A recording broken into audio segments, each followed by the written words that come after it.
Шурф се малко, ама. Опа, леко.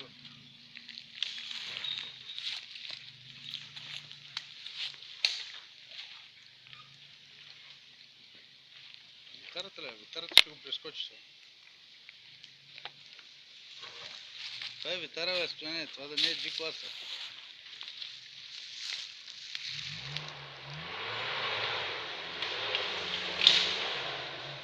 Айде, готов е. Снимай го и бягай оттам сега. Това ли беше спускането? Не бе, взема долу още, но той не учи. Той иска само тук да го тества. Той не може да го засили оттам.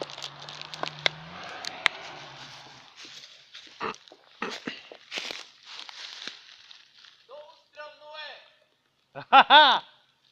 Давай, брат пи!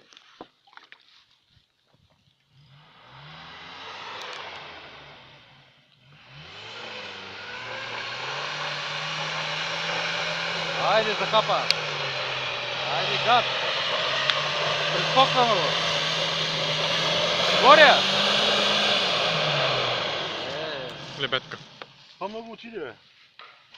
Пря в камъка. Що, бе? Сега това, ако го мине нагоре, бе. Коя бе, брат? Стига, бе, брат ми, той сега се направи път. Ето, камък много лош там. Ако го обиколи от друга страна, ще му по-лесно.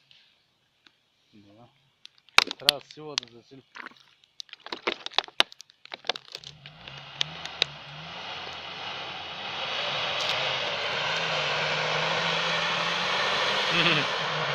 Дава газ всички тебе. Като мен ли? Да. Ама иди и първа първа. Ама чакай, бе, той е лесно с G-класа.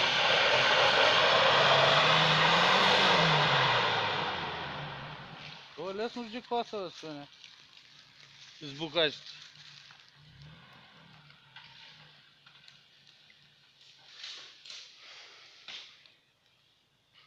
Само трябва засилка.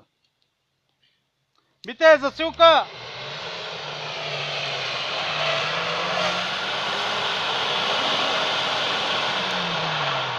Много е леко. Отдолу трябва да се засилиш, отдолу! Той стръмно и надолу, помниш. А, Не, от там. тук излезе много лесно. Какво? От тук излезе лесно, бе. Не, това е трудно, ама. Това е витара все пак, бе, Стояне. Да не забравяме. Да не забравя. Митко! Митаче, отдолу трябва да се засилиш, брат ми, засилка. Мите, оставя тук, Мите. И да ходим да взимаме на брадата Тойотата.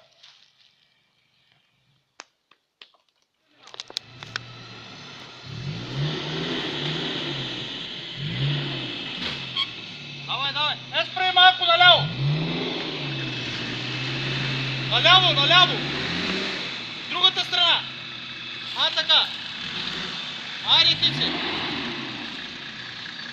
Чакай сега, него.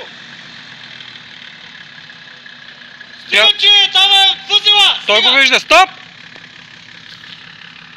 Хубаво, аз отивам да махнем тази витара оттам да помагам. Ще ми фърлиш ли водата, Дениса?